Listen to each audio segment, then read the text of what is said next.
Hello and welcome to the Build With Baer Workshop. My name is Pat Baer. I'm here to build a model kit and then another model kit. And of course, I'm here to hang out with all of you. I'm throwing the Bear Cave Lego site, the tier 2 blue emote in chat. If you are currently a subscriber, reply with those emotes. If you are not yet a subscriber, you can just say hi or use other people's emotes. Or if you feel like being a lurker, go ahead and just lurk. It's okay. We are currently at, boom, 49 out of 50 subscribers. The goal is to get to 50. I shut up at 50. If you want to become a subscriber, you want to gift a sub to somebody in the community, you want to get us that 5-0 so I shut up about it, you could do that. Or you could just hang out. That's also okay. You don't have to. Aristophan is here. Hello, Aristophan. Welcome to this fine Thursday evening. A fine night for model kit building. We are completing the GM Sniper 2 along with the Draken E, I believe, yes, the Draken E, which is the little robot friend. It's just like a little mini mech that comes with the kit. We got to build that. And then, probably in the second hour, we'll start the Dreadnought Gundam, the Astray. Hey, Lord Crashington just resubscribed for 57 months saying, keep up the good work. Or the great work, I should say. Thank you very much, Lord Crashington. Let's throw the Bear Cave Lego site, tier 2 blue emote in the chat, and thank Lord Crashington for the continued support. Appreciate you very much. Lord Crashington also wants me to hit the dance button, which I will in just a moment. I got to put these emotes in the chat, and then, booyah, here's the dance button. Thanks for using your channel points. And yeah.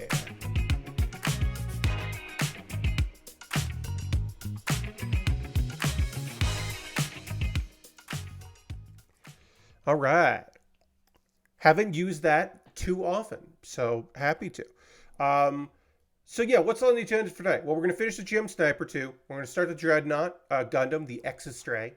I'll probably just mostly refer to it as the Dreadnought Gundam because that's a fucking kick-ass name for a goddamn mobile suit.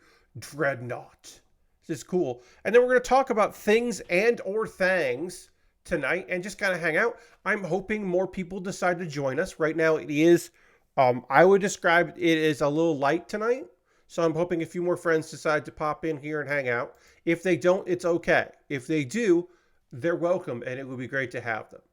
I don't know if there's anything else I really need to say here as we start things off. Yeah, let's just get into it. Main feed. Boom. Here we go. There's our kit.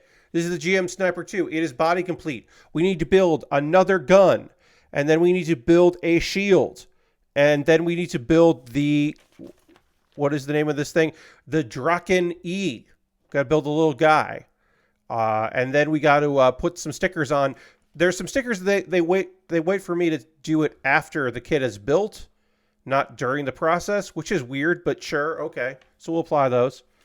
We do have a sticker on this other gun because it does have the sniper rifle. You can see right there. It's got the sniper rifle. We're going to build the other gun. We're going to keep the sniper rifle in there, but we'll build the other gun because why not? And we're going to start with a bit of news from the world of Twitter.com because you may know this. You know this. They rebranded as X, but a bunch of their internal stuff still says X, or still says Twitter. The website twitter.com is still the redirect. A bunch of X stuff still redirects to it, right?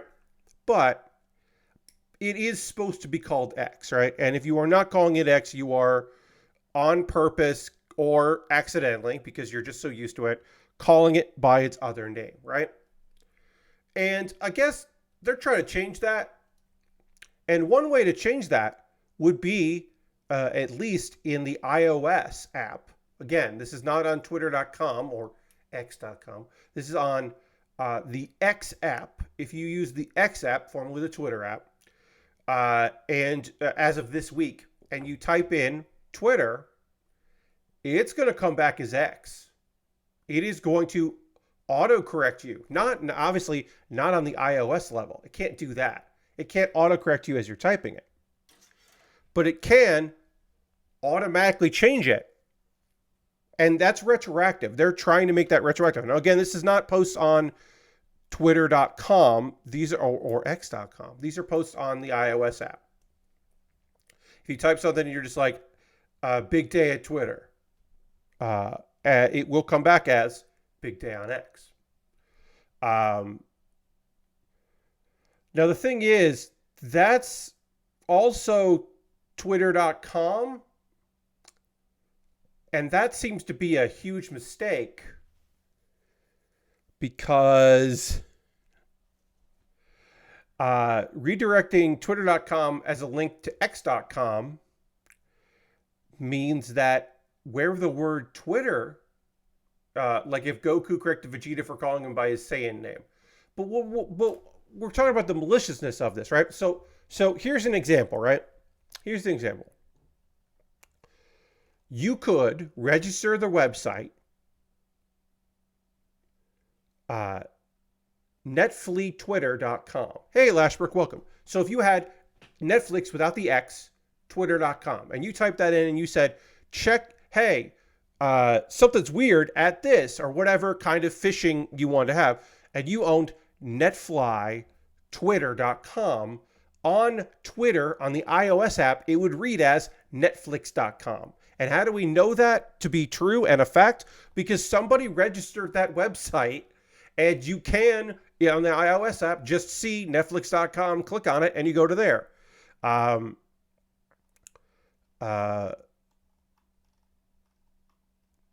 you're like, well, that's just one example, right? Like, I'm sure that no one's going to do something with that maliciously. It's like, no, they fucking definitely will.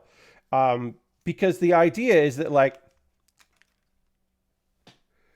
people don't pay attention. For all its many, many, many, many faults, people don't automatically assume that Twitter's going to fuck with them with the website link. And they should think that because Elon Musk owns it. But people don't. And so, like, yeah, it's gonna be weird, because yeah, let's say you clicked on Netfly Twitter, Netfly Twitter, and you go to Netflix, and you have to log in, and then just a phishing attempt, or it pops, that website pops up a page that says like, hey, there's been an error. Please email such and such with your login account or whatever. And like, who's going to do that? Well, enough people are going to do that. I on a weekly basis get, every once in a while, I get something from my mom asking me about a thing. And she's smart enough to realize that, like, hey, this seems weird. She's not at the point where she can immediately be like, hey, somebody tried to get my info today. But she is at the point where she'll go, this seems weird, right? Like the other day she was like, hey, I got this phone call. There's a voicemail. Will you listen to it? And it was from someone claiming to be from Amazon.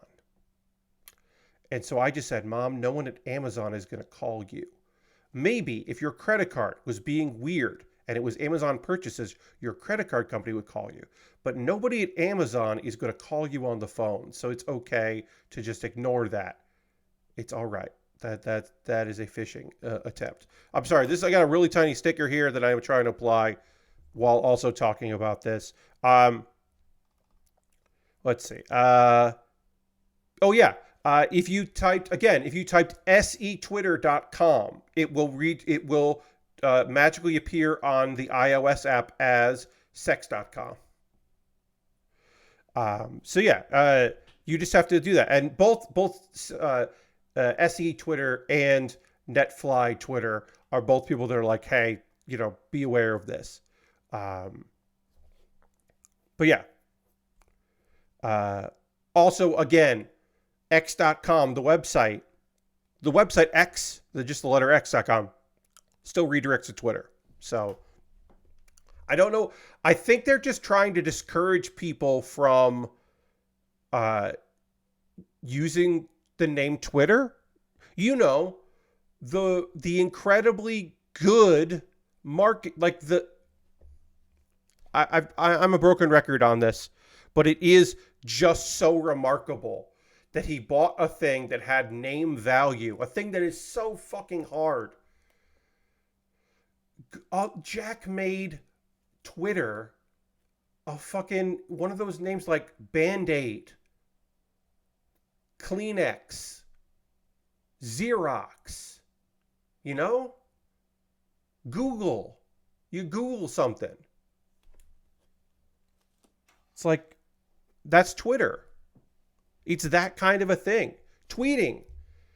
People talk about tweeting on Facebook.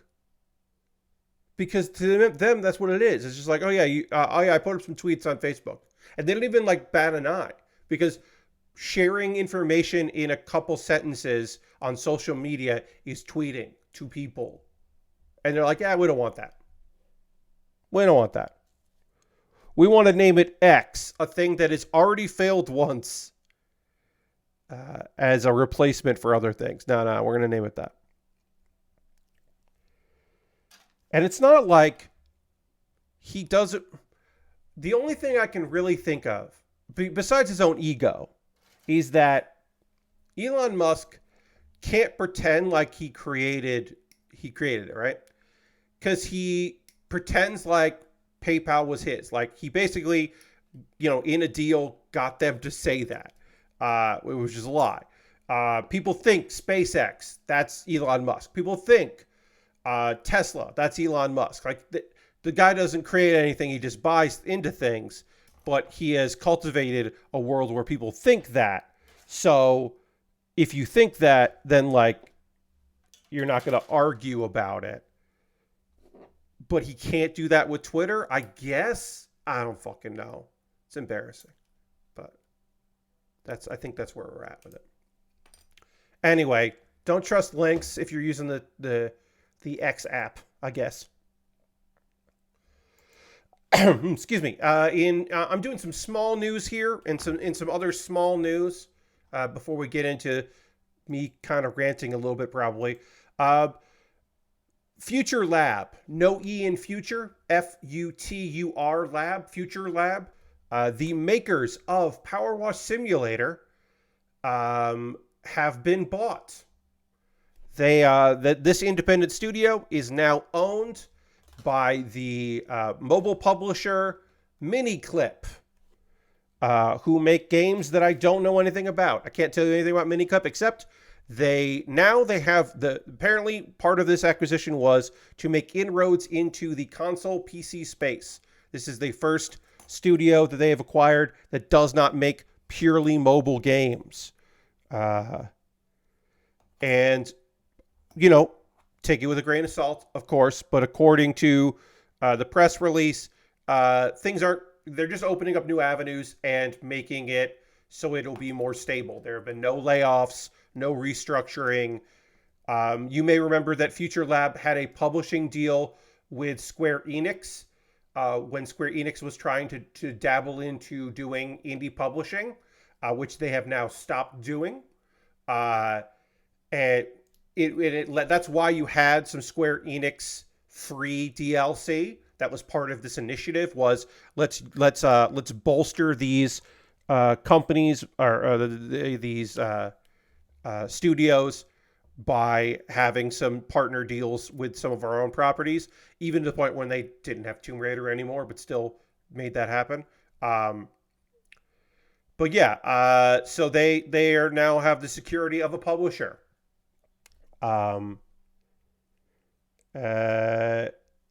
He asserts it's an extra layer of job security, allowing them to bring many more great games in years to come.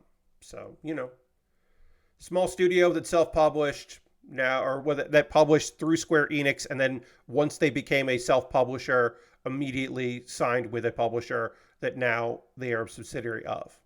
So, there you go. But yeah, I'm reading this off GameDeveloper.biz, so it's all game speak. It's business bullshit. With exciting pipeline of growth opportunities in our with an exciting pipeline of growth opportunities in the soothing genre, Future Lab is a very welcome addition to our ever-growing Miniclip group. Soothing genre makes me very unhappy. I think they didn't want to say wholesome, so they said soothing, because obviously Power Wash Simulator is a chill sim, but I would not call it part of the soothing genre, because I think that sounds bad. I think it sounds way worse than wholesome, which I don't mind at all, but I know some people don't like. But I feel like the people that don't like wholesome games would also not like soothing games. The soothing genre. Buh. No thanks. I'm okay with that name. Let's clean this up here. We're almost done with this kit. Of course, we still got to build our little fighter friend, but we're making good progress here. So yeah, that's some small news for you. Wrestling. I want to talk about it. A thing that's happening. It's a wild, weird thing, but I want to chat about it. AEW did the thing. I fully, in my heart of hearts, believed it was a swerve. I did not believe they were really going to do it. I really did genuinely believe they were not going to show security footage of a real-life altercation between, at the time, signed employees of the company. And I did not think that they were for real, going to show that on television. But they did do that. So I'm gonna pretend like most of you don't know what the fuck I'm talking about, because that's not hard to pretend. Here's the deal. AEW, for a while, employed the services of CM Punk, professional wrestler. Made a name for himself on the indie scene, particularly Ring of Honor. Made a huge name for himself coming up the ranks in WWE. Left unceremoniously with WWE with a lot of baggage and a lawsuit, which he won, which some people forget, because of then countersuits later with other people. Anyway, Punk was done with wrestling and then decided to come back to wrestling and go to All Elite Wrestling, AEW. And it was a big fucking deal. It felt like a huge deal. This guy who loved wrestling so much, but wrestling had done him dirty, that physically and mentally had felt very drained, was going to come back with this other company, and he was going to come back to wrestling. And that felt like such a huge goddamn fucking deal. And it was probably okay at the time. Now, he wasn't losing, but he was fighting like young people and, younger talent. And that was cool because it was like, oh, CM Punk is, it's like, it's a big deal to wrestle him and have him win. And he looked all right. He didn't look great, but he looked all right. But there was unhappiness as he approached becoming world champion, which at the time I thought was a bad call. I thought him being world champion was bad because, in my opinion, just putting the belt on him felt like the most obvious thing in the world. He didn't need it. They have such a top talent. He was going to be a draw with or without the belt. They already did the thing where they had WWE guys win the belt to make the belt feel important. It wasn't going to make the belt feel more important. It was going to be like, all right. But they did it, and it was whatever. Along the way, he had some storyline issues with people that actually seemed fairly real. And at one point, a physical altercation happened. The brawl out at the pay-per-view All Out after the event, when he, in the press conference, just started, quote-unquote, shooting on people and talking a bunch of mess. There was a physical altercation with two of the executive vice presidents of the company. There was a long investigation about it. It divided various members of the fan base, people that were CM Punk supporters and people that were reasonable. It was a whole thing. There were injuries. It was bad. It was okay. It was terrible. He had major issues with the three of the five founding members of the company. It's a whole goddamn thing. Lots of drama, lots of nonsense. And at some point along the way, the owner of AEW, Tony Khan, decided that the best course of action to keep people happy was, hey, I got this third show. I got another 2 hours coming because I already have Dynamite and I already have Rampage. We're getting a show. It's going to be called Collision. The best solution would be to get CM Punk to be exclusive to Collision. It'll be his show. And like the people he doesn't like won't be on there. So you won't see the Bucks on there. And you won't see the people like, you won't see Colt Cabana there. You won't see people that have like, he has beef with, or people that have beef with him and are very vocal about it. And you know, you gotta have an influence on how the show goes that way. And that'll keep him happy. Now, reportedly, he did not like this idea. He did not want to go that way, but that's the way they went. That was the way to appease this guy, this draw, this dude that already was physically violent in a backstage with executive vice presidents. The decision was, okay, let's just try to make him happy and placate him by giving him control over the show. That later led to producers, people who are hired by AEW to produce the shows, being told they couldn't work that night. They could work the other shows. They couldn't work that night because they were too close to Matt and Nick Jackson, the Bucks, which is unbelievably weird. Ring of Honor was taping before it. But if you were someone that CM Punk decided he didn't like, guess what? You're not on Ring of Honor anymore. You just don't get called in because you don't have the right vibe because you're there before that.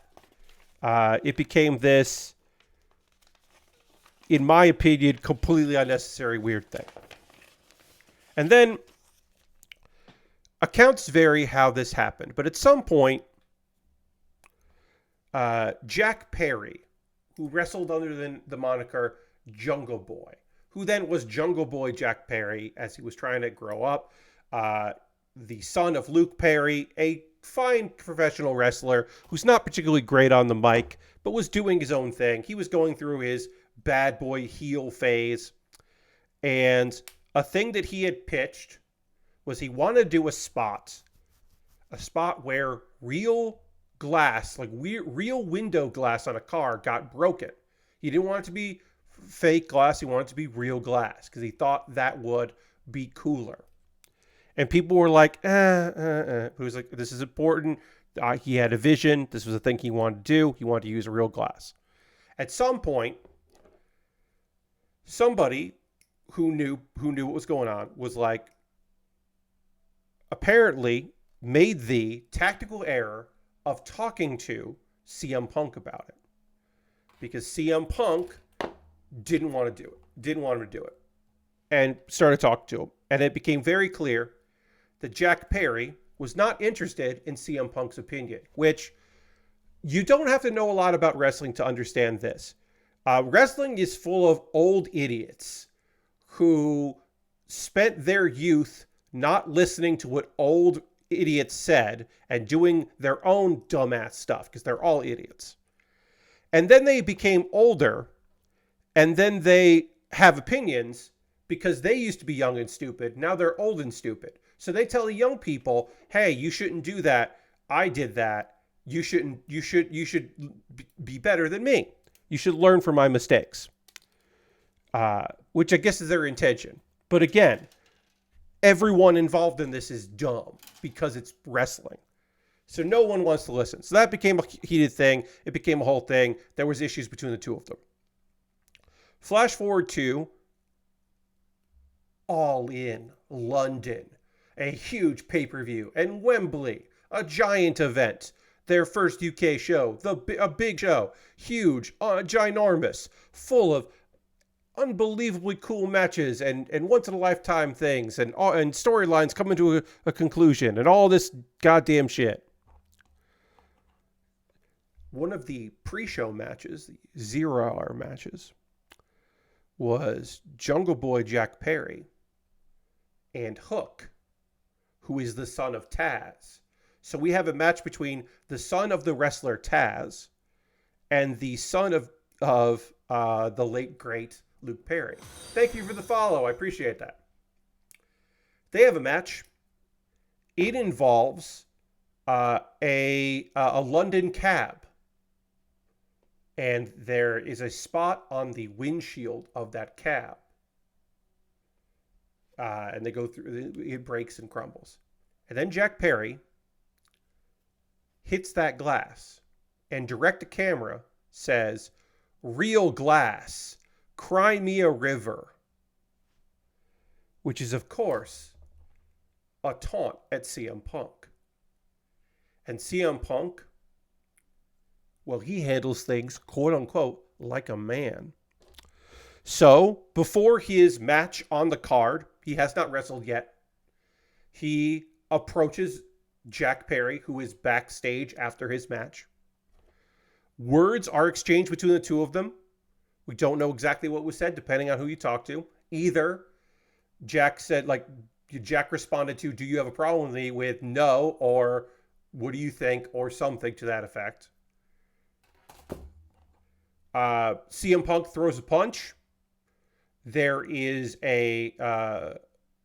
basically like a lockup, a skirmish. Immediately, referees try to separate them because even outside the ring, that's their fucking job, apparently. And some wrestlers get involved. A producer who is friends with him gets involved. While they're being separated, Samoa Joe, the future moments away, the opponent of CM Punk, just has Jack Perry. That's all you need. And that's also because Jack Perry's not trying to break away, really. But that's all you need is that, which is very fun to me. And several people pushing back CM Punk. CM Punk then gets in the face of someone. We don't see who it is. It's reported that is the boss of the company. At one point during the skirmish, a monitor moves slightly, and that was apparently something that freaked out the boss because he has reportedly said, or not reportedly, he has said that he feared for his life because a yelling man got in his face, who is known to throw punches and or chairs, got in his goddamn face. And he was afraid, which is like, you know what? Yeah, all right, sure. I totally believe that Tony Khan was afraid in that moment.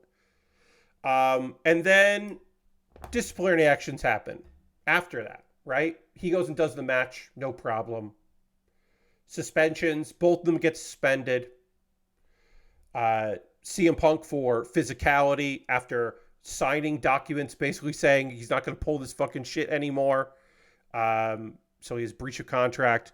There is the conversation, of course, that I have two options here of what I'm going to use. One hand and I'm going to use one tool because I think that's neat. We'll mix these up. And eventually CM Punk is summarily dismissed. Breach of contract. He is gone. He's done. End of story. Jack Perry is suspended for a while. Then he shows up in New Japan as the scapegoat, Jack Perry, which he is there still right now. He is still under contract with AEW. He has not been fired. He has not been relieved of anything. He did instigate. He did, go out on his own in order to rile up a guy. So, he still had to deal with that. But he wasn't fired. CM Punk was fired. CM Punk is now in WWE. He's in WWE. That's right. Hell froze over. The place that, according to him, tried to kill him, he went back to. He's back in WWE. And last week, in promoting WrestleMania, which I like to remind you, he was not on the card because he suffered an injury at the Royal Rumble, so he was not able to compete. He starts talking about it. He just starts talking. He was like, wasn't prepared to talk about this, but okay. And he doesn't stop talking about it. He talks about the events. He talks about his feelings about the company. He calls Tony Khan a great guy, but a bad boss. The guy who, did bend over backwards to accommodate a loose cannon like Punk. And buries the company, buries them the week, in just kind of a very CM Punk, not cool at all. What are you doing, old man? You have no idea of what you've done and what you've caused. Cool. Talking about how he doesn't think that bonuses should exist anymore because guaranteed money ruined wrestling, which is the most Punk thing you can say, right? There's nothing more Punk than thinking that guaranteed money has ruined a thing. So punk rock. So punk rock to think that people being paid well and paid what they're worth is a problem. Anyway, the backstage tape of this brawl was aired on Wednesday. There are multiple opinions on that about how that went down, why that went down. My particular opinion on it is they shouldn't have done that. When the number 2 company in wrestling decides that they need to talk about the number 1 company in wrestling, it always looks bad. It looked bad for WCW. It looked bad for TNA. It looks bad for them. It looks low class.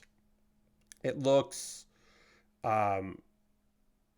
It didn't change anybody's mind, is what I'm trying to say. This happening didn't make people go, oh, turns out CM Punk is a loose cannon. Like, no, people are going to believe what they want to believe. It made me feel worse about the company AEW, that they would air that. And then also, it's not on their social media clips. Their social media clips are the Young Bucks setting up the clip, this video footage, and then coming back from it, and then that's it. That's on their YouTube, that's on their Twitter. The actual footage themselves, the actual video of real physical people having a physical altercation, they promoted they were going to air it, they aired it, and that's it. And then they didn't put it on social media. Right down to, then you can follow up with that they started doing takedowns of people who were putting the clips up for copyright, because they own the copyright to it, apparently, because it's part of a package. I don't know if you can copyright claim security footage, but apparently you can, or at the very least, Twitter isn't going to defend people on that one. Yes. Sorry. My eye is really bothering me, so apologies here for a second, folks. Let me just try to... There we go. Had a lash fold in or something. As Lashberg says, it's really pathetic. Yeah, so, look. Taking pot shots. Oh, and we got some viewers here hanging out. Welcome, everybody. Folks that are coming in. Taking pot shots at your rival. It just feels weird. I mean, look. When WWE does it, they do it on a podcast. They do it on a presser event. They don't do it on TV, is what I'm trying to say. They don't do it on TV. And in fact, they're fairly complimentary on TV. The Young Bucks appeared in a photo from the indie days, not from AEW, but from the New Japan days, with Cody in a video package for Cody Rhodes. Kenny was in that package as well. They don't allude to it by name, but they do allude to it that Cody Rhodes in telling the story of Cody Rhodes, they talk about him finding his own opportunities, going out and finding his own place, building something. They'll mention the competition, and occasionally they do get snide about it, right? Last week we also had a thing where Triple H was definitely talking about Will Ospreay and how Will Ospreay is oh, well, if he's doing it for less work, I don't want the guy. If you're that young in your career and you're trying to take it easy, I want someone that does the grind, which is ridiculous and nonsense, and also not why Will Ospreay isn't in the WWE. He wants to work. He also wants to be able to fly to where his wife and stepchild live. And so, like, that's why he went with that instead of to other way. But whatever. That's beside the point. They take shots. They just don't take shots on TV. Hello, Vicky. Welcome. So at the end of the day, what do we got? They popped a rating. Congratulations. More people tuned in the demo, in the contested demo. Did they stay for the whole show? No. Are they going to come back next week? Maybe. Did they properly promote a pay-per-view match, which is essentially what this was about? And to that I say, probably not. Like, Young Bucks versus FTR. Young Bucks versus FTR. The company is kind of built around these two tag teams fighting each other, like a version of the company. They don't need this. They don't need this at all. And in fact, they allowed one of the FTR guys to say in their promo, one of the guys literally says, "You're going to bring up stuff from months ago?" To which I said out loud in my room watching it, "Yeah, why are we doing this?" And I did come to a conclusion. I do think I know why all of this happened. I think all of this happened. Hello, Lysanis, welcome. I think all this happened because CM Punk, in an interview, said that Tony Khan was a bad boss. And Tony Khan decided he was going to air footage to make CM Punk look like a liar, which I don't think it did.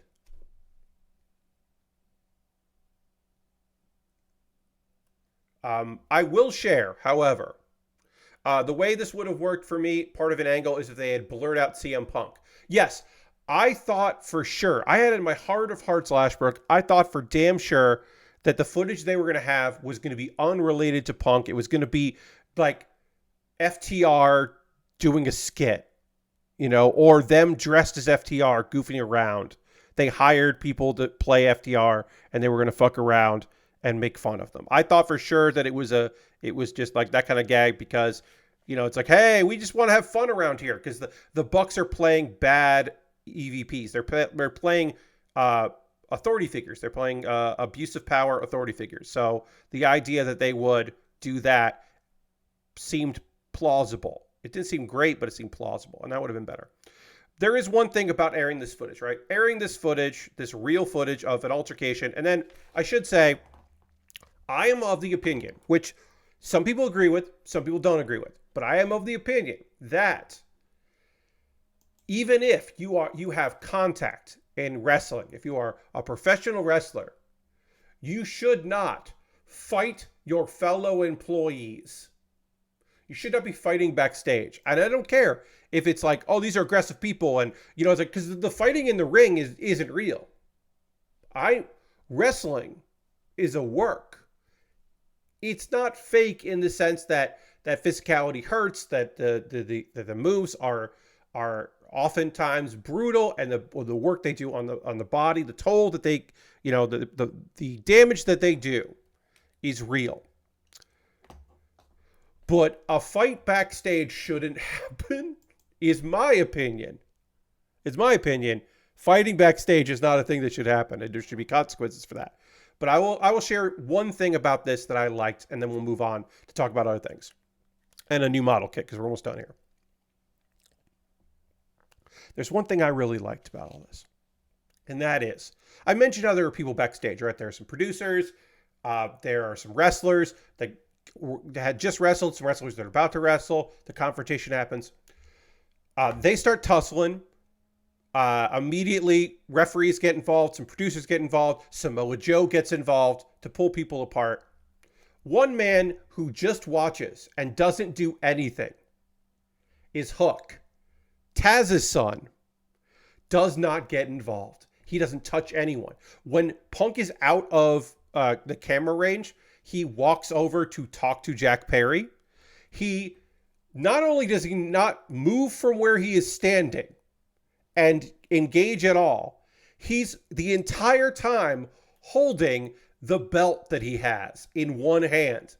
He's holding the FTW belt, the Fuck the World belt, the Renegade Championship belt that he defended against Jack Perry. And that whips ass. The first time I watched that footage, I was like flabbergasted that it existed and was real, and I was watching it on that. When I watched it back, I was like, wait, does Hook not do anything? Hook doesn't get involved?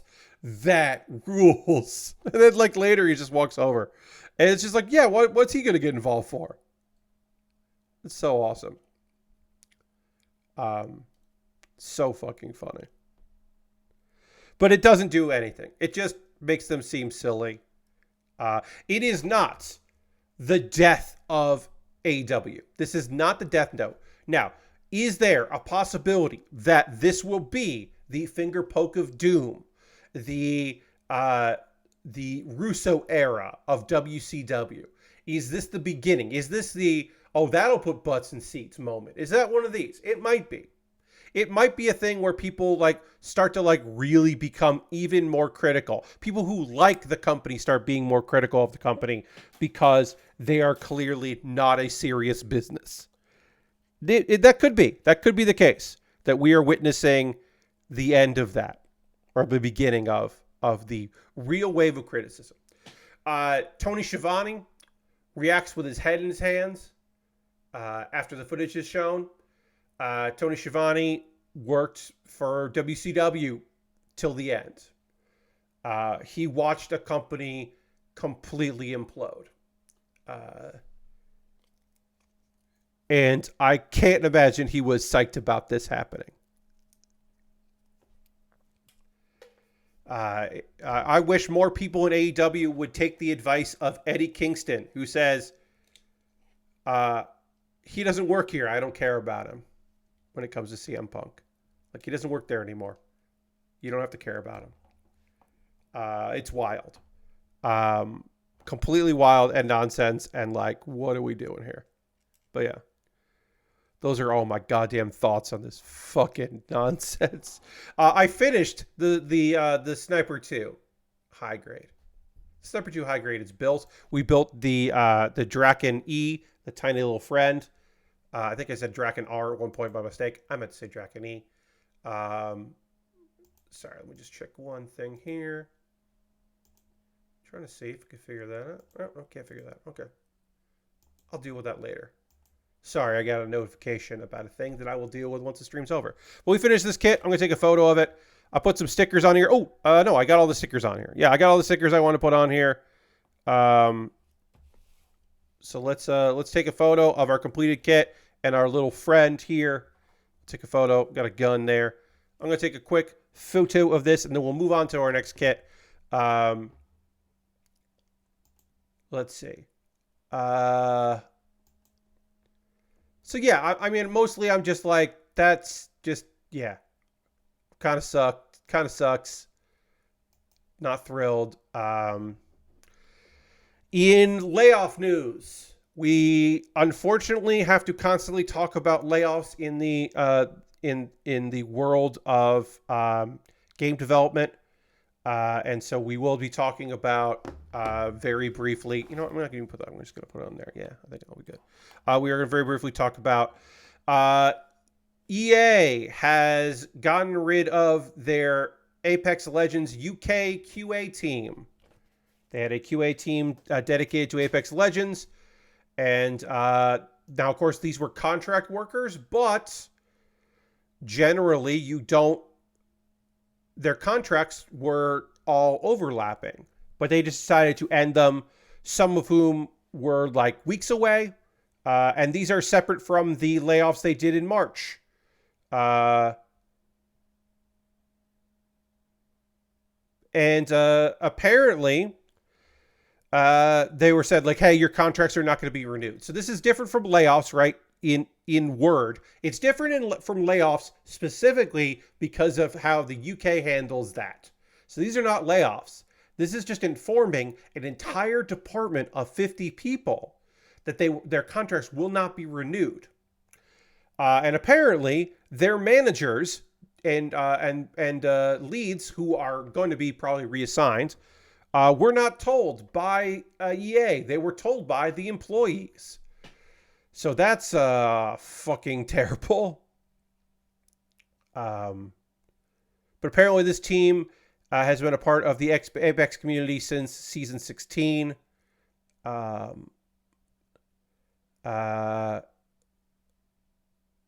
And apparently there were not issues. The sources say to report to game developer that there were not issues with this team, and there was no indication that their contracts would not be renewed going forward. All right, I took a photo. We're gonna move on to the next kit. It sucks. There's no like great way to say that. A bunch of Apex QA staff got laid off in 2023, and those are employees in Baton Rouge. And again, like that, this was out of no warning. Also, hey, EA Play, the price of EA Play is going up. Unrelated, I'm sure. Ugh. Throw that stuff away. We don't need that. Now we're going to swap from Sniper to Dreadnought. The Dreadnought, the Gundam X Astray is what we're going to start working on. This is a kit from the year. What is this? 2004. This is a Gundam Seed MSV. So this is not, this is from the, so MSV is going to be the, it's like a manga, but it is like photos of like model kits. It's like a photorealistic manga story, basically, MSV. That's what we're dealing with here. This is a kit that I found on discount and on Amazon. It was like, had a deep discount, and I was like, oh, I'm picking this up because it looks neat as hell. So I was very happy to be able to procure this to build here on stream. I'm going to see, is this all 2004? That's 2004 there, yeah. Because this is probably based on some Astray parts with then other stuff in there. Ooh, I love that. There's an engrave there on the shield. That's very good. This should not take forever necessarily, although there are some complex parts that need to get built. And of course, if you thought that this didn't have huge color correcting stickers, you're dead wrong. Look at all of these stickers.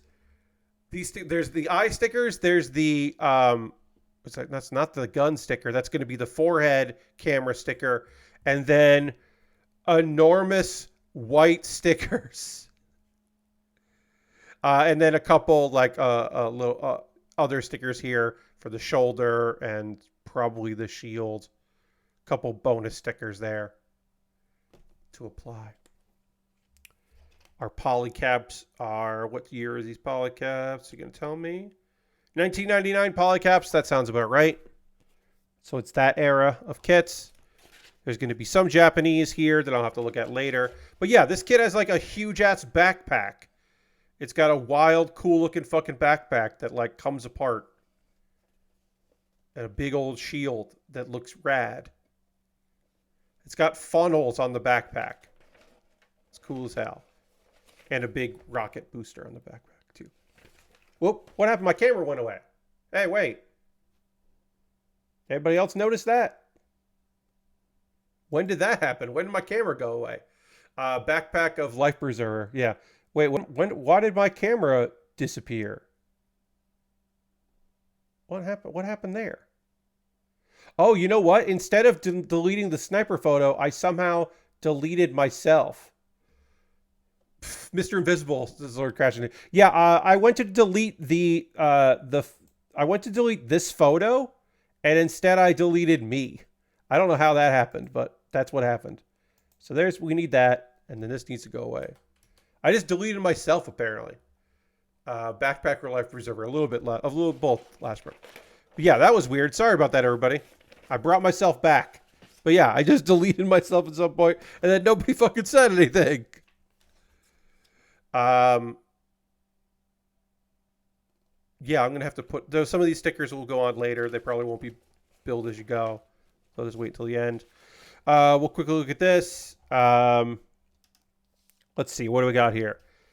Are there any parts here? Ooh, looks like all these parts are used. So, oh, there's a couple polycaps we don't use, but that makes sense because the polycaps are just kind of standard. So this might be an actual. This kit might be all unique, not based on something else, other than the color correcting stickers, or it's close to the Astray enough that they don't have to. That we're just building everything and then they added some other stuff, same year, that kind of thing. But anyway, let's get started on that kit. We've got a little time before we take our pause to the cost so we can get in. For everybody, if you're new here, please hit that follow button so you know when I go live next. I build model kits Mondays and Thursdays and Saturdays from 9 p.m. till 11 p.m. Eastern. And then on Tuesdays, I do something that is not model kit building in my bonus stream, which we did Pokemon Black Randomizer on Tuesday. I continued my run, defeated the 4th gym, have a team that I think is great, that could maybe using a little bit of editing, but otherwise I think is a pretty fantastic team. I think 5 of my 6 Pokemon in there are great, and I would get rid of the Jafaring probably, because I don't necessarily think it's particularly great. And there's some type coverage that I would love to have otherwise. I kind of just want a Firebird or a grass bird. It's rare to get a grass bird, so Firebird would be better. But yeah, I had a good time doing that. Yeah, so hit the follow button if you'd like, so you can find out when I go live next. So continue to build things. In the second hour, we of course will talk about the anime I've been watching. I got episode 2 of a show that I've been enjoying quite a bit, and then episode 1 of another show that I thought was pretty neat that I think I'll be covering. I don't know for sure if I'm going to keep covering it, but at the very least, I did watch episode 1, and I liked what I saw of episode 1. So I think I might keep going with it for a bit.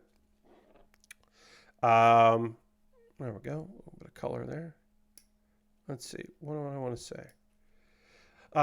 Hey, Slay the Spire. The Slay the Spire devs are not going to be using Unity. You may remember when Unity decided to do a bunch of bullshit decisions, and then a lot of developers were like, well, we're going to fucking get off Unity. And then Unity was like, and some developers are like, thank God they called our bluff. Apparently, Megacrit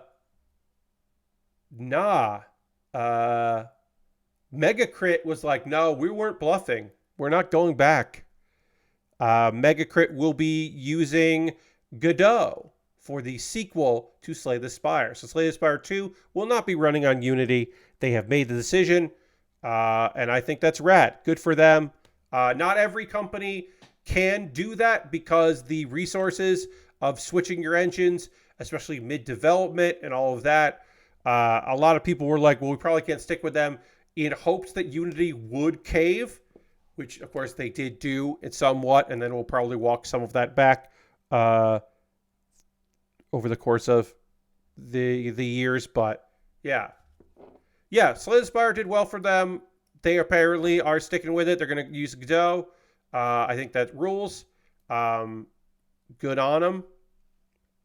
Sorry, I'm just trying to figure out. Okay, that goes like that. All right, it goes like that. Great. This is these instructions here are very compressed.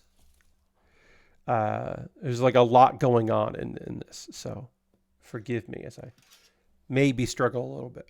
Oh, I love these colors so much. They switched away last year. Unity with the whole thing of their runtime fee policy. Megacrit had put out a statement, at the time that it was a violation of trust. But they were going to move engines, and they did.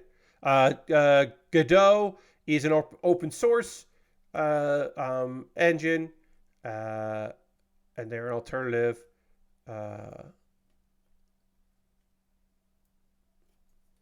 And they, I mean, they jumped at this, right? They really jumped at this shit when they got into it. They were like, they took a round of funding because they were like, oh, we're ready. If you want to go to us, if a bunch of developers want to use Godot, we are ready to continue to support this project, which is like, yeah, smart.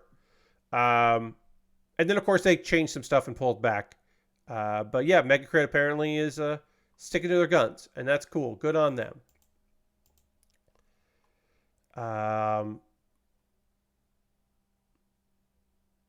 Let's see.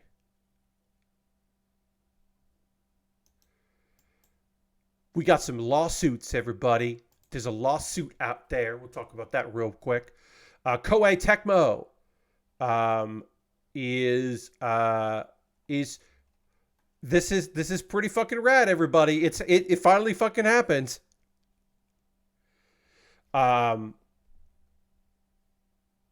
One of those developers of mobile games that makes misleading ads is fucking getting sued.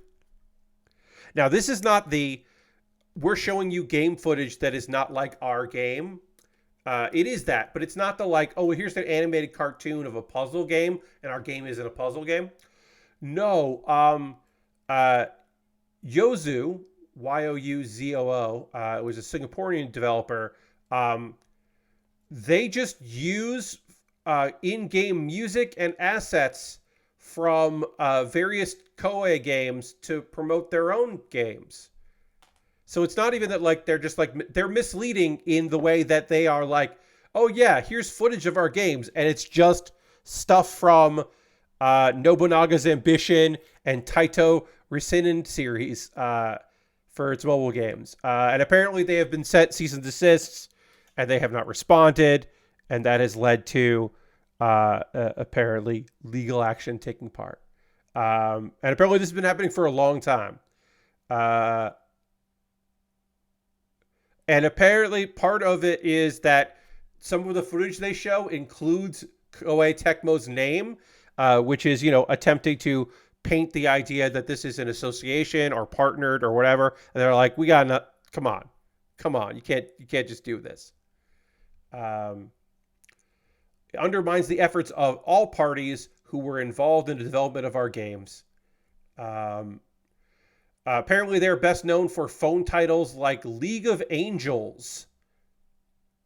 And I guess apparently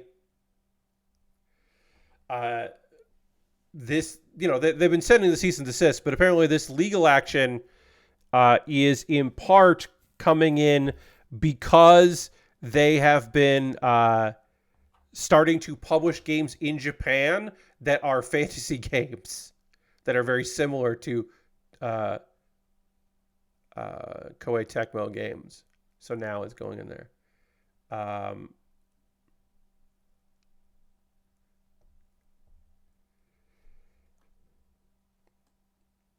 Let's see. The PUBG developer Krafton. Remember, for a while there, PUBG was just called PUBG. Well, they're not. They haven't been called that in a long time. But they apparently at some point sued NetEase over some games, and then also Free Fire was a Singaporean studio, or a game by a Singaporean studio that was a PUBG clone, which has never been pulled down, except it was pulled from India for quote-unquote security concerns. So, sounds real good. Yeah, so there's our news. One would assume they probably could have kept doing that shit until they decided, hey, let's start publishing games in Japan, which feels like, oh, maybe don't do that. Maybe you're flying a little too close to the sun on that one, right? I'm not crazy about that. All right. This is not a tight fit, so I am going to try to pop this apart and try to get this to fit tightly here. I have to be careful that I don't break anything while I am trying to pry this piece apart here. But as you can see, uh, this is not clean. This side is, maybe you can't see. This side is clean. The other side is not. Oh, no, it is. Okay. I just had to pry it apart a little bit and shove it together, and it worked out fine. It'll be fine, but, you know, sometimes I worry. We do have a sticker to put on here and a couple other pieces, which we are going to get to after the pause for the cause. Because we're going to do that now. And you're saying to yourself, Pat, I don't know what that means. What's the pause for the cause? Well, I'll tell you. And I'll remind other people. I am going to attempt in the next couple minutes to convince you to consider becoming a subscriber or to support me in any way you can financially. You're under no obligation to do those things. I would love it if you did, but you don't have to. Hitting the follow button would be great if you want to hit the follow button. If you are currently a subscriber to the Build With Baer Workshop, you can throw the Bear Cave, the Lego, the Scythe, the Tier 2 Blue emote in the chat. Being a subscriber is the easiest way to support what I do here through cash money or your Prime Gaming token. If you Amazon Prime link with your Twitch, you get that Twitch Prime. You get that token you use for anybody, and you can use it for me. You could be like Lord Crashington and just sub with cash money. That's also another way to support me. Consider it, please, if you would like to. I would love to have you be a subscriber here. And if you're already a subscriber, throw those emotes in the chat. Let the people know you get cool emotes. You don't see ads during the streams. You get more points, channel points that you can use to make me dance to a piece of music, or I have a button that says yeah. I have a physical bell that I will ring if you wanted to do that.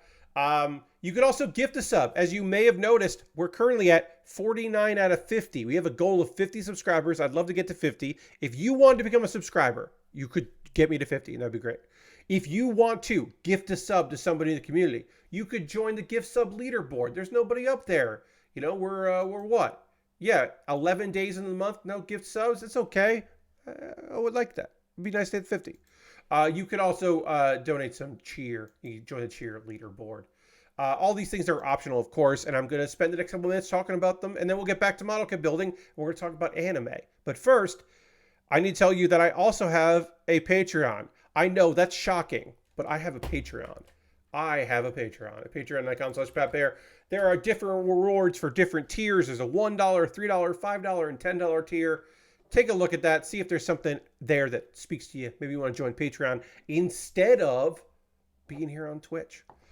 And subscribing through that. I also have a YouTube channel, youtube.com/PatBear. Over on my YouTube channel, if you wanted to watch some videos, become a subscriber for free.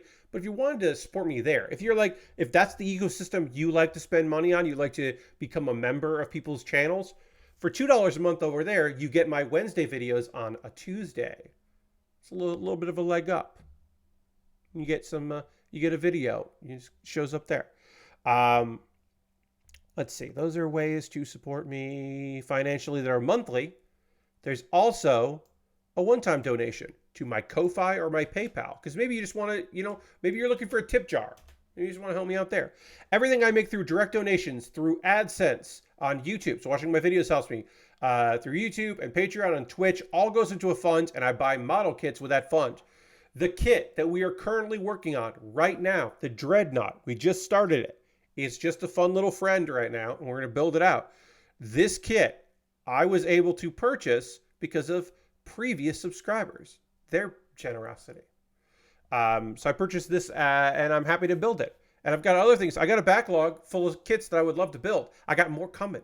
I got another kit coming next week that looks fucking rad. I can't wait to build it. Now, I should say this. The kit I built before this, right here, the Sniper 2 that we finished tonight. The Sniper 2 was bought by a guy named Charlie, who I know in real life, and also he watches the streams. Charlie is a lurker that bought a kit. That was bought off my Amazon wish list. And it jumped the queue. It became the next thing I built. It wasn't part of the backlog. It was just, oh, Charlie bought this kit. I'm going to build this kit. If you would also like to decide what I build next, you could buy something off my Amazon wish list, and then it'll be the next thing. I'll make a dedicated video on my YouTube channel, and then I'll build it as soon as I'm available to build something. When this Dreadnought is done, if there's something from my wish list, I'll build that. I've got inexpensive Lego kits. I've got expensive Lego kits. I've got model kits that are cheap and quick builds, model kits that are expensive and will take a while to build. Lego, Gundam, Digimon, Pokemon, all kinds of different stuff. Priced cheaply, priced expensively. Priced expensively, I guess is the right way to say it, but it feels weird. All kinds of different things.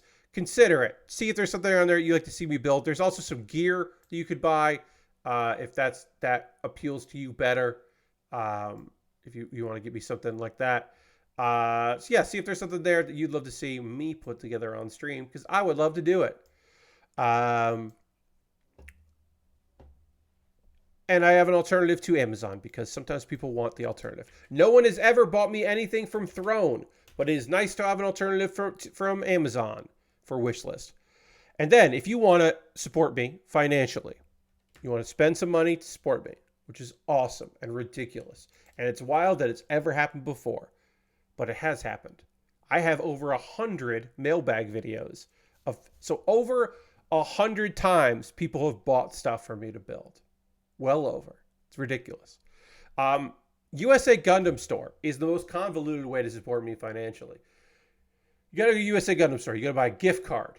Then they send you an email with the gift card code. Then you use that gift card code, or you copy that gift card code, I should say. You don't use it. You then send me a DM on Twitter or a whisper here on Twitch with that gift card code. And then I use that gift card code at USA Gundam Store. Can you believe that people have done this? It's so much work, but people have done it, which is wild and great. And I'm very grateful. And those are all the ways to financially support me. If you want to support me without spending any money, you want to join my Discord, that would be rad.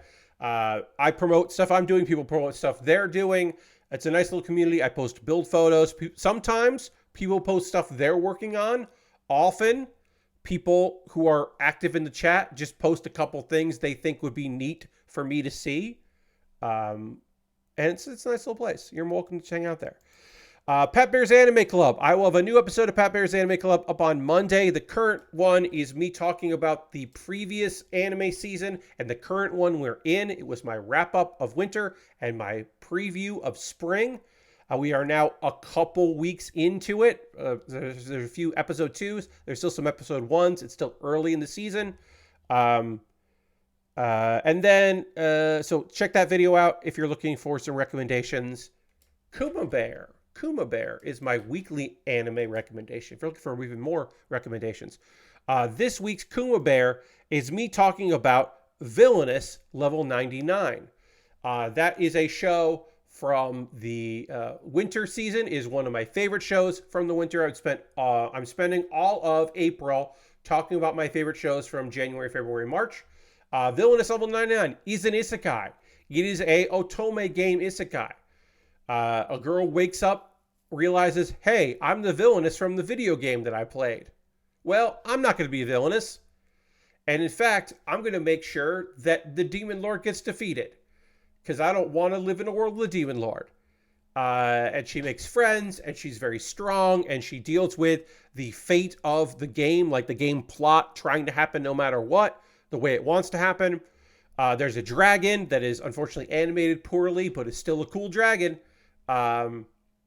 It is overall a very fun series that I recommend. That is Villainous Level 99. And in this video, I try to talk about it in less than a minute. I think I succeed in promoting it. Or at least maybe convincing you to check it out.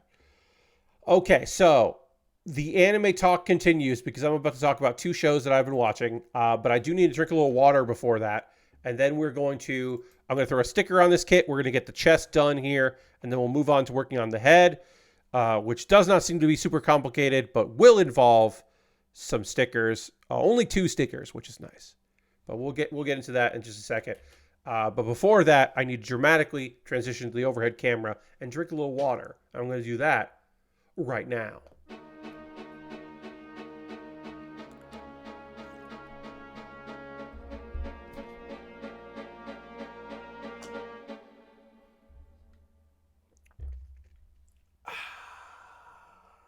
All right. I got to put a sticker on this kit. I got to put some other parts on here. I think I'm going to do the sticker first, just to get it out of the way. This is the horseshoe. What's the sticker then? These stickers don't have names. Sorry, they don't have.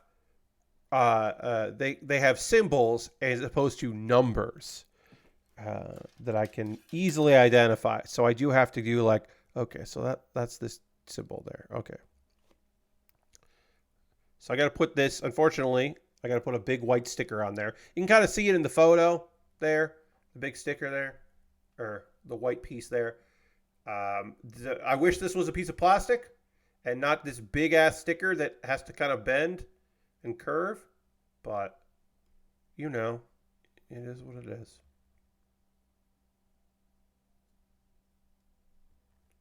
All right. All right. Big sticker has been applied. All right, so anime talk. We're going to talk about episode 2 of Bartender, Glass of God, and then we'll talk about episode 1 of The Many Sides of Voice Actor Radio. So let's start with episode 2 of Bartender, Glass of God. If you missed episode 1, I'll kind of give you the cliff notes, which is Bartender is a manga. There was an anime adaptation like 13, 12 years ago.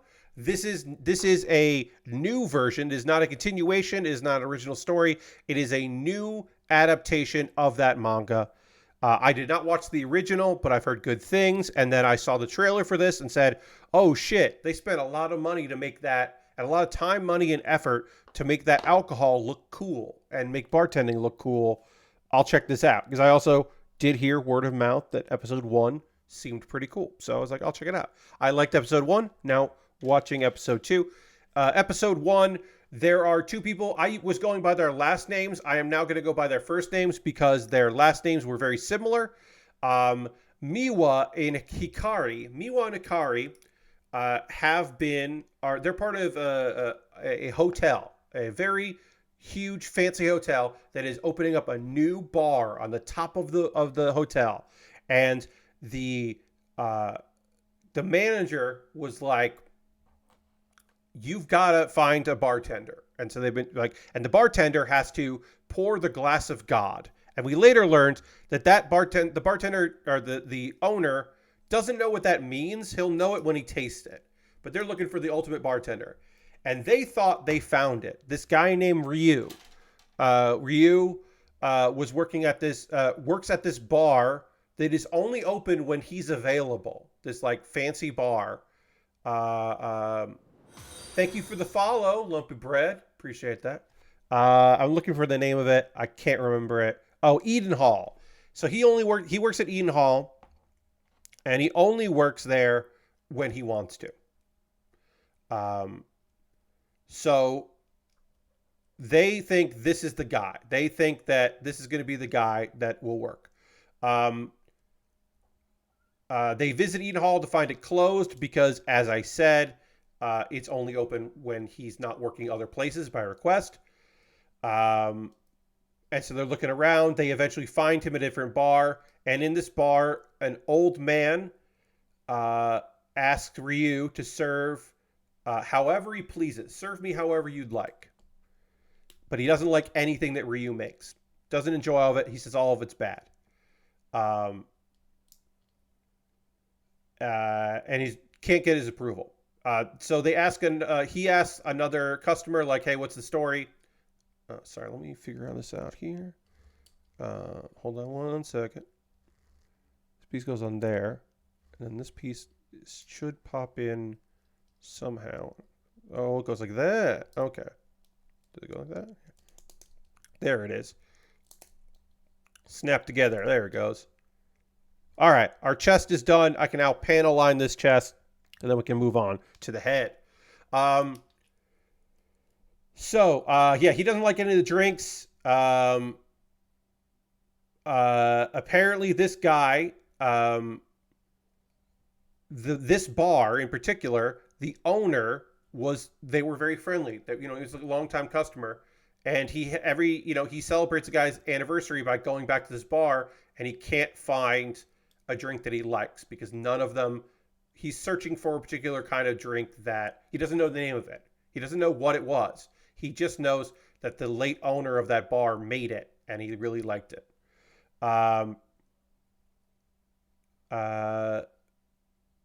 Ryu runs into Miwa and Hari, and he rejects them to work there. They try again.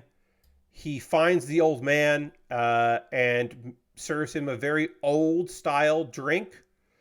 And we get this, like, as he's making it, we get this fucking history lesson. We're going to learn a little bit about the port town in Japan, Yokohama, and how it was influenced. These Japanese bars in this port town were influenced by the Western liquors that came in, because it was by boat they got them first. So that was the thing, and it was very history of Japan and all of that. And he makes a drink called the Old Pal, and that's what the old man was looking for, because it reminded him of his old friend that he lost. And this old taste, this like not popular drink, was exactly what he was looking for. He gives Ryu his card and leaves. And then we find out he's the chairman of the Hotel Cardinal. The kind of like driving force of this story, of this series, is the grand opening of this bar there. He's the chairman of the whole hotel, because everything's connected. Miwa and Hikari try to convince Ryu at Eden Hall that he should definitely work there. They're doing the hard sell. Doesn't seem interested. A woman enters the bar. She is wet and unhappy, and she requests that she wants to get drunk without tasting alcohol. She doesn't want to taste the alcohol. She just wants to get drunk. Ryu makes her a cocktail called Bullshot that looks like soup. Kind of looks like a soup. It's weird. Anyway, she drinks it and she's very happy. She then apologizes for her behavior, and basically she's like, I have a work personality, and it bothers me a lot. And then apparently she is a lawyer. And he recognized that because of her lawyer bag, because he's very good at closing details. And apparently the advice that he gives her of like, hey, there's like the kind of farewell toast. You can do a drink and you can just kind of ghost. You can just like offer a toast and leave. Maybe you can do that with that part of your personality that you don't like. You can see that off, so you don't have to drink to forget it. Or,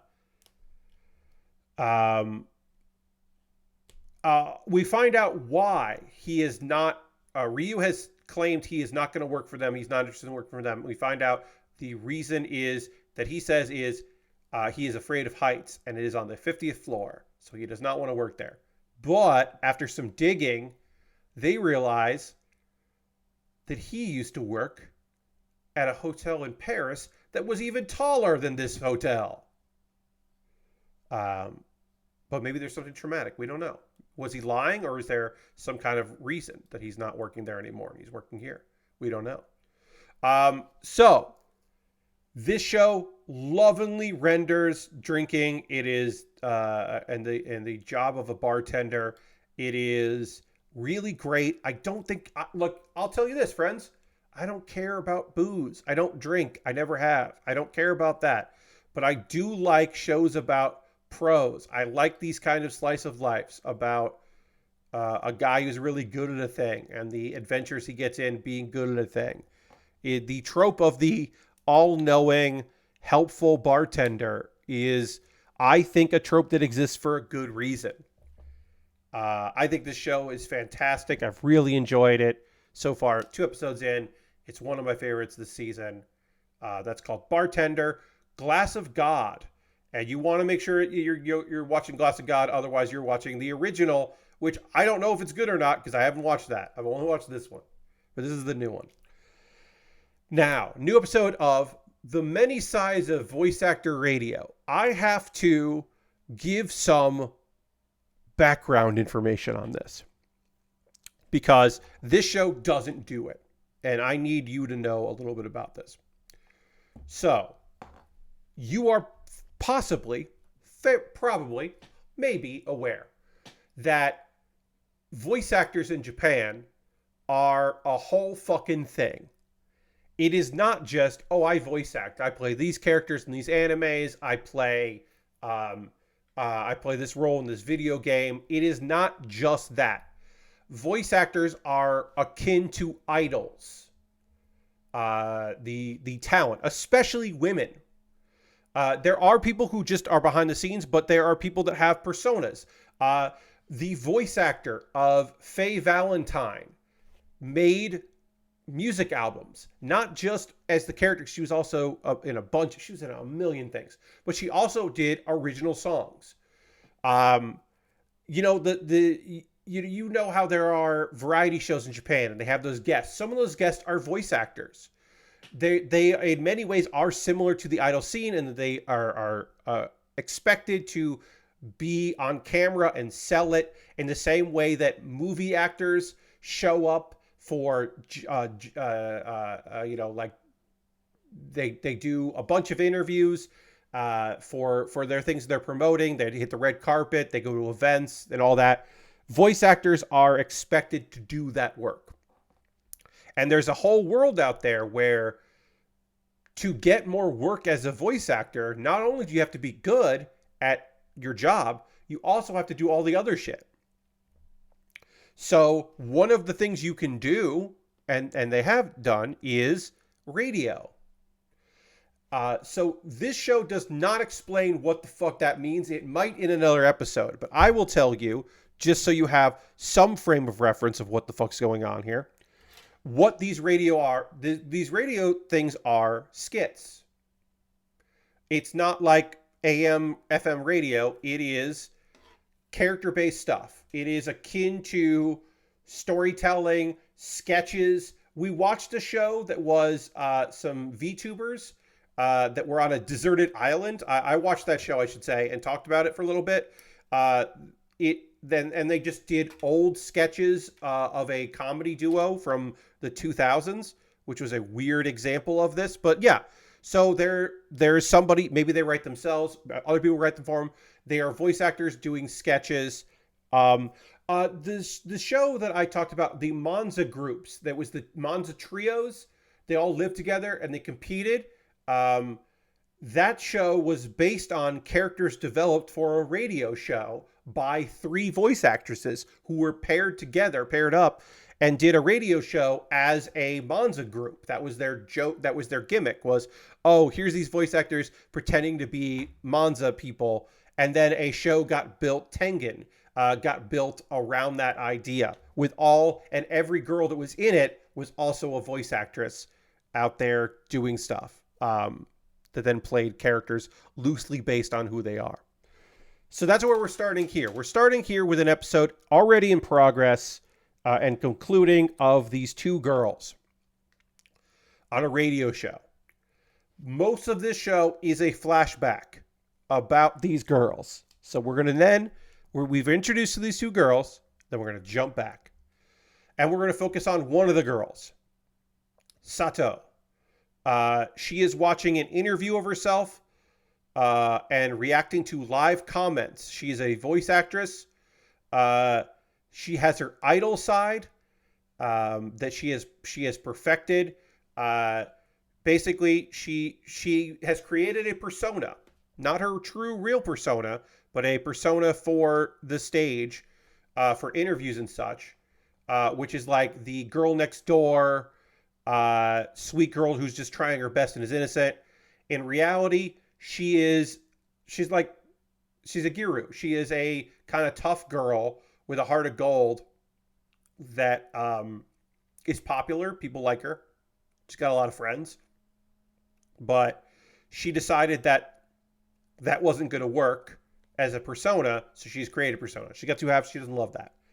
Um, Also, the live comments are like, you're kind of just like, you were on a niche magical girl show. You were like a minor character. That's your biggest thing. Like, you're not really trying too hard. So she's mad because she has this persona that she has forced herself to do. And she's not even popular. It's not even working. Um, so Sato Yashimi is the name I'm going to use from now on. But sometimes she has a voice in her head that's kind of like Sato. But it's 3 years. Her family and her teachers know about her job, but her friends don't. And that's important. She's kept it a secret, right? Classmates don't know anything about it. We go to school with her and we meet her friend Wakana. Wakana is like, immediately I was just like, oh, this is a fun, weird little character. She is a big Idol fan. Her favorite Idol and voice actor. I'm going to use Idol voice actor a lot in this. I'm not going to use the actual term for it. I'm going to say VO a lot. She loves a girl named Yui. Yui is her favorite actor. There is a moment where Wakana bumps into a girl that looks a lot like Yui named Chika. Now, you and I know that Chika is Yui. We know that. You and I know that. The other characters don't know that. She's apparently a loner, kind of weird.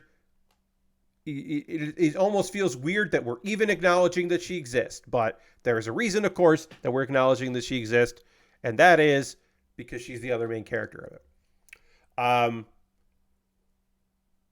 Yumiko gets a call about her next job, which is a job offer, which is a radio show. She's going to do a radio show. She's going to be paired with another idol. There's going to be a writer who works on the show. A woman's going to write some material for them to do based on some interviews with them and and characters and all that. And they're just going to perform, and it'll be good for both of them. They arrive to find out, hey, yeah, Chika is Yui. They've paired together. And immediately they're like, both of them are just like, I can't believe the character I like is voiced by you. They are both unhappy with the realization that they're working together. They are both displeased with this. Obviously, they're going to do it because that's the job. And we're back to the present where the episode started. This is apparently the third broadcast that they have done. I got to put a sticker on the front of this. I got to put a sticker on here. Before I put panel lines on here, let me put the sticker on. Because it goes deep into it. So let me get that going. They're 3 into the show. And you know what? Honestly, it's going pretty well. The writer, it seems like fun. She seems very nerdy, but kind of professional. That's Mirai. Mirai is seemingly knows what she's doing. The materials seem going pretty good. They're both like pretty excited about it. But then they find out that there's a twist for episode 4, episode 2 of the anime, the 4th episode of the radio show. They find out a shocking truth. It's going to be in front of a live audience. Chika is clearly pissed off about this. And Miri is like, you should go talk to her and see what's going on. They chat. They don't make much headroom. Eventually, Yumiko flat out says like, hey, I don't know what you're so mad about having a live audience. I don't know why you're upset about this. I'm not going to make fun of you, whatever it is. You can tell me. I promise I'm not here to insult you.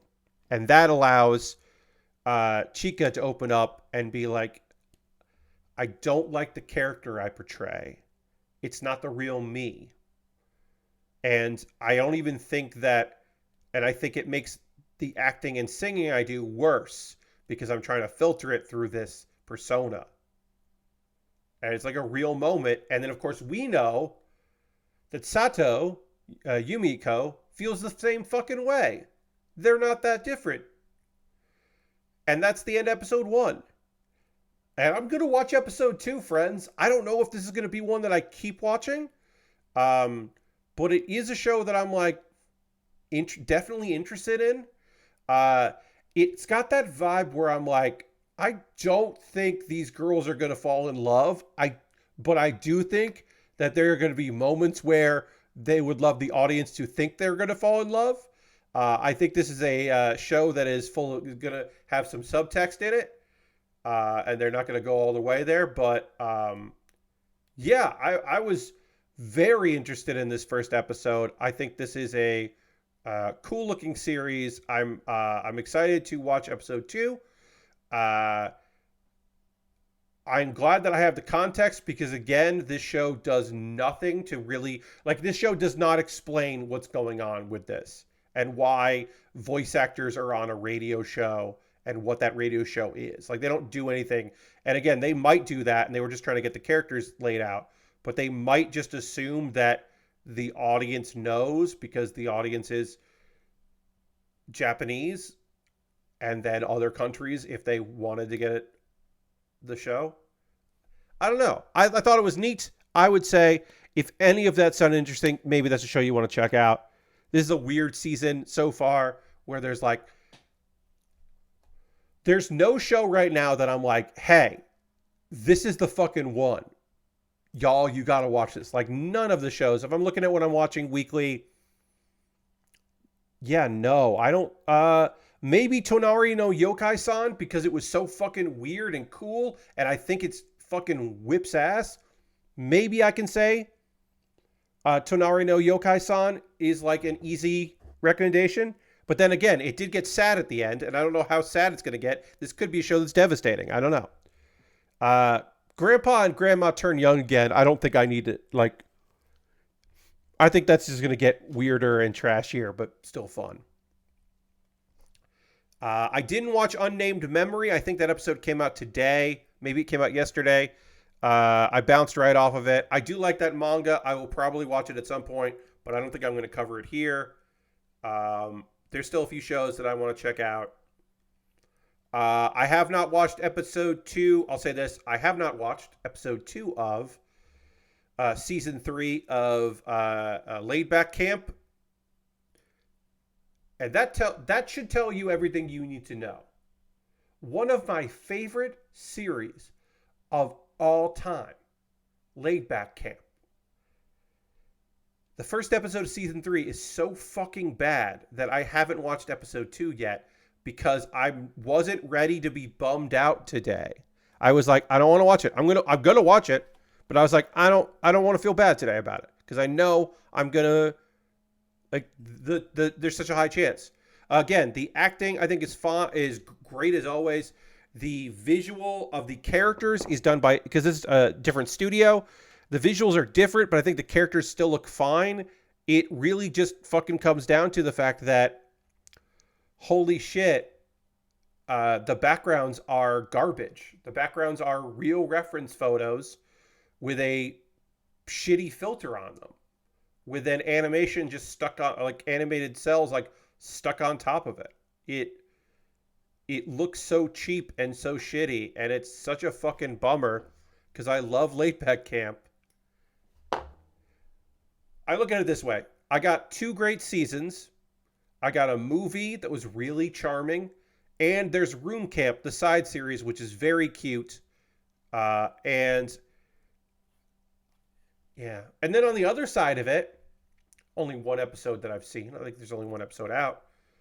That time I got reincarnated as a slime, first episode of season 3 of that was great.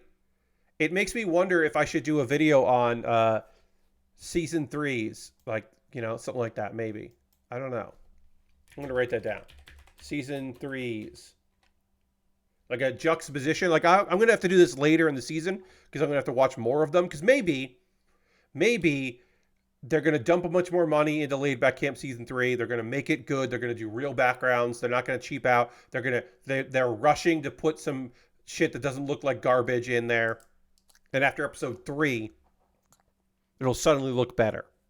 Because there are episodes that are like they didn't finish the whole season. There are still episodes that are being worked on, multiple episodes at the same time. And so maybe they'll be like, oh shit, we really fucked this up, and they'll dive in. But I don't know. But it's a fucking bummer. I'll say that. We're going to work on the arm here. We've done the chest and the head. This kit is looking great already. I love the classic design of blue, red, and white and gold. Like just classic main-ass character design here. Sorry, there's a little nubbin that I want to try to get off. Can I get this? Okay. But now is the part of the stream. So you've been waiting for this moment. I want to hear from you, friends. While I start working on this arm, I want to hear from you.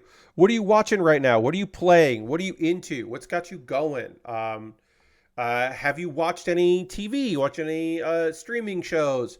Played any video games?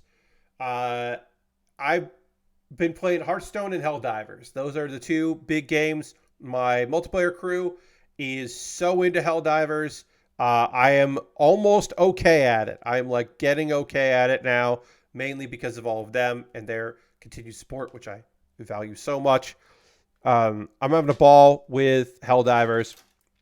I'm playing a whole lot of Hearthstone. I got a new deck that I'm really into. So I've been playing a lot of that.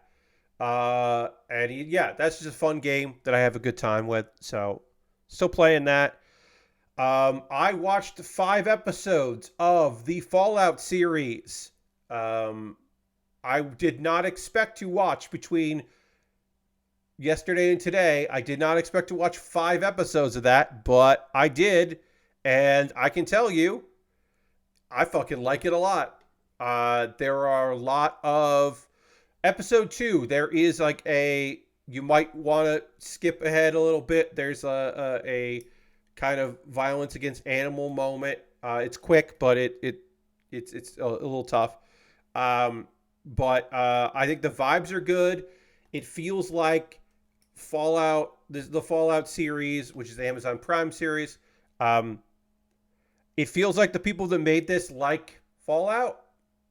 And that, look, you don't have to have a reverence for the source material to make a good thing. Sometimes, especially when shit is kind of like, for lack of a better term, but old and busted, when like the idea is good, but the work, but like the world is like set in stone and like fucking set in the past, and like, you can elevate a source material. You don't have to show utter reverence for a thing.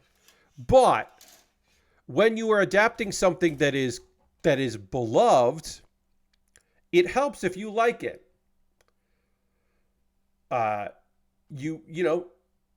One Piece versus Cowboy Bebop in the live action world, right?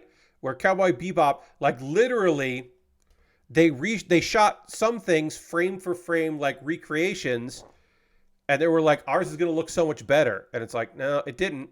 And then they were like, yeah, we had to work hard to like make sense of this and really like make this our own. And like, cause parts of this is inherently silly. And I'm like, fuck off. You shouldn't have done this. The Fallout series, I can tell you, is made by people that think Fallout is pretty fucking cool. And it is just, I knew this going in. Almost every character actor that I love is in this. Like, in some capacity. There are so many fantastic character actors just like having a great fucking time in this show. It is so fun to see. I just had such a good time. I can't wait to watch 6, 7, and 8. I hope they make more. Walter Goggins is fucking kicks ass. Expectedly. Not surprising. Walter Goggins is doing a great fucking job. God. It's good. Check it out. Lashbrook says, I ended up starting the Reacher show, and I'm liking it a lot so far. Nice. Glad to hear that, Lashbrook. I don't think I have ever watched any Reacher things. I don't think so. I think I have watched clips of... Yes. Okay, I was going to say this. I have watched on YouTube clips of Jack Reacher kicking people's asses. And I believe that is it. I believe that is all I have seen of Jack Reacher, is clips of him whooping ass. So I am not super familiar. I have not watched the television show. I've just watched clips of, movie, movie Reacher. All right, what sticker do I need here? I need, is this one? That looks huge. Is that right? That's the right symbol. You can see here we got our big color correcting stickers, which I fucking hate, but this kit has big color correcting stickers, so we're gonna apply it. But yeah, if anybody else has anything they've been watching or anything they want to chat with me about, stuff you're excited about, you can tell me, because this is a great time for me to chat with y'all. If you got any plans for the weekend, me personally, I believe it's a Friday show, but I'm gonna watch it on Sunday. Got more Tokyo Joshi Pro Wrestling. I am somewhat annoyed that there is a Battle of the Belts for AEW on Saturday after Collision. So my 2 hours of wrestling that I watched the West Coast replay directly after this stream. Instead, it will be 3 hours of wrestling. I'm like, oh, I've watched so much wrestling. I'm still gonna watch it. I don't know. But I'm not thrilled about that. I was like, oh, all right. Can't believe they're fucking doing a Battle of the Belts now. But they are. This weekend, I have videos to make. Tomorrow, I am going to make 2 more of Kuma Baer, because I do batches of 2 at a time. And so I'm going to make 2 Kuma Bears, and then Saturday, I am going to record the next episode of Pat Bear's Anime Club, which will be about this episode of Pat Bear's Anime Club that is coming out for Monday. Thank you for the follow. Appreciate that. Welcome. The episode that'll go up on Monday for Pat Bear's Anime Club, I can just tell you that the is going to be me talking about all of the isekai that is out this season, and if I'm going to be watching them or not. The yes, maybe, no's. Right now, weirdly enough, I am not covering any isekai. I did think there'd be one. That reverse isekai, I don't believe in it, but that's what they call it. That is what people call them. That isekai about the weird girl that ends up in Tokyo and moves in with a dude, or I don't think it's Tokyo. Halfway through the first episode, I was like, nah, I'm not vibing with this. I might go back to it, but I wasn't vibing with it at the time. But yeah, I'm not watching. The only isekai I'm watching right now is That Time I Got Reincarnated as a Slime Season 3, and I'm not even covering that on a weekly basis. So it's strange to not have a isekai that I'm talking about. That may change. I might end up picking up one to talk about weekly. We'll see. But yeah, right now I just don't have one of them. Lastbrook says, I remember liking the Jack Reacher movies well enough, but it's funny they cast Tom Cruise when the character in the book and the show is Slag McBeef huge. So that's the thing, Lastbrook, that people say a lot. Tom Cruise is so short, and he's nothing like the book described. To which I say, who fucking cares? Who cares? Oh, the Jack Reacher in your head when you read the book doesn't look like Tom Cruise? Who cares? To me, it's just like, it doesn't matter. Apparently, he was good in that role. People liked him. It's fine. Tom Cruise is fucking short. Doesn't matter. He doesn't act short. It's fine.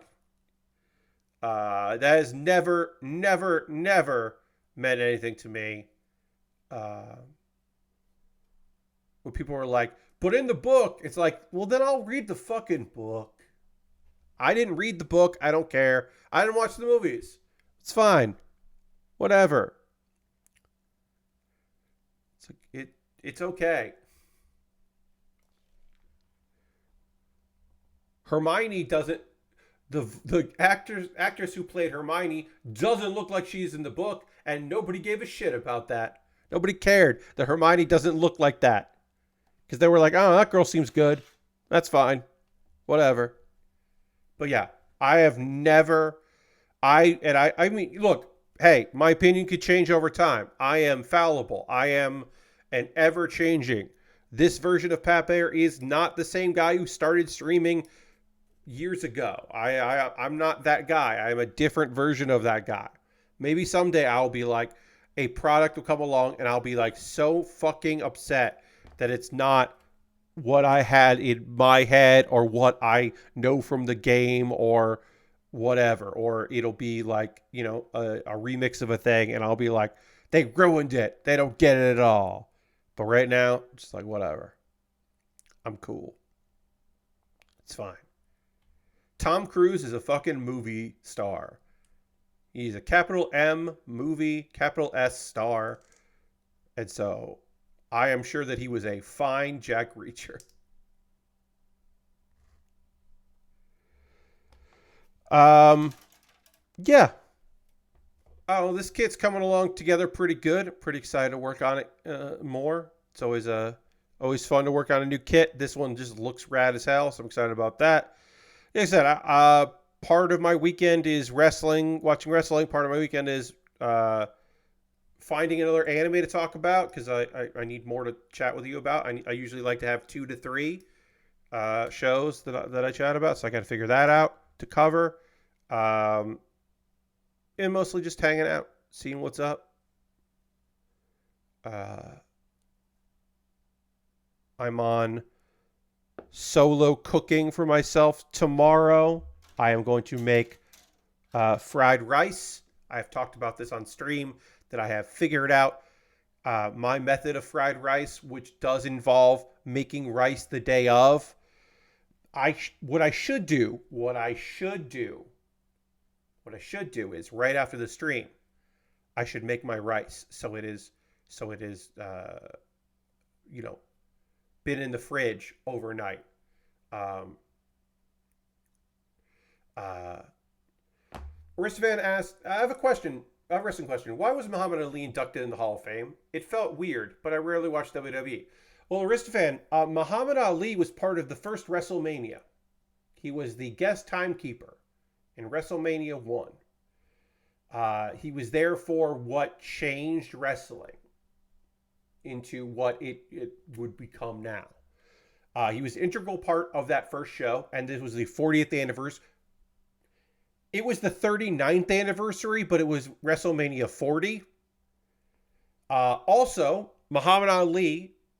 The thing is, the WWE Hall of Fame likes to think of itself as the Wrestling Hall of Fame, right? So it is a focus on WWE, but some of the people that got inducted every year are people who are just like made a name for themselves in wrestling, contributed to the art of wrestling over the years.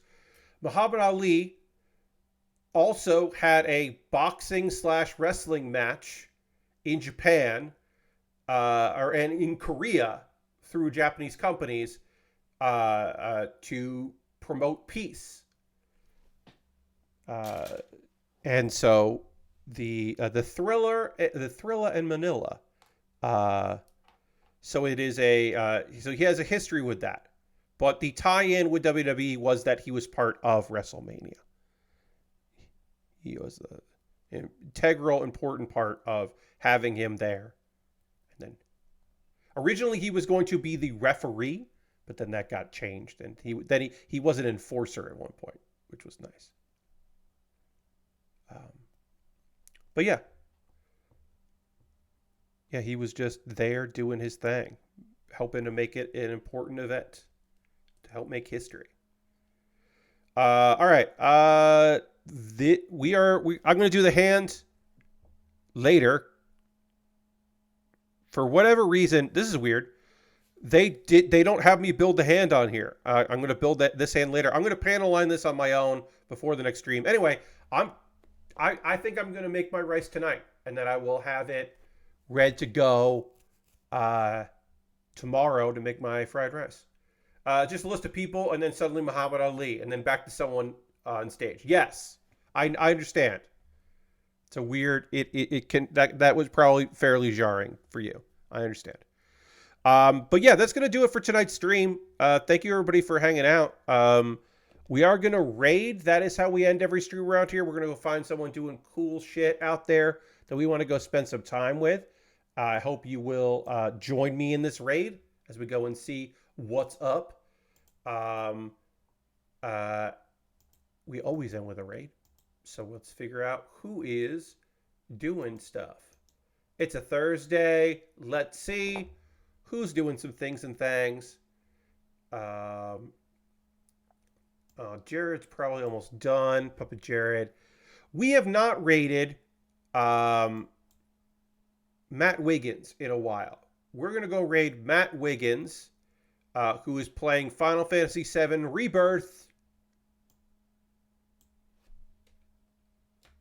So we're going to go raid Matt, who's playing, as I said, Final Fantasy VII Rebirth. We'll go see what's going on in the world of Rebirth with Matt. Thank you all so much for being here. Hope you have a great rest of your night. Reminder, I'm back on Saturday. I took last Saturday off to watch WrestleMania with friends and to have a nice night, a big wrestling weekend. But I'm back this Saturday to continue working on the Dreadnought Gundam Astray and to hang out with you and talk about anime and video games and all kinds of things on Saturday. Thank you all so much for being here. Hope you have a great night. Goodbye, everybody. Goodbye, goodbye, goodbye, goodbye, goodbye, goodbye.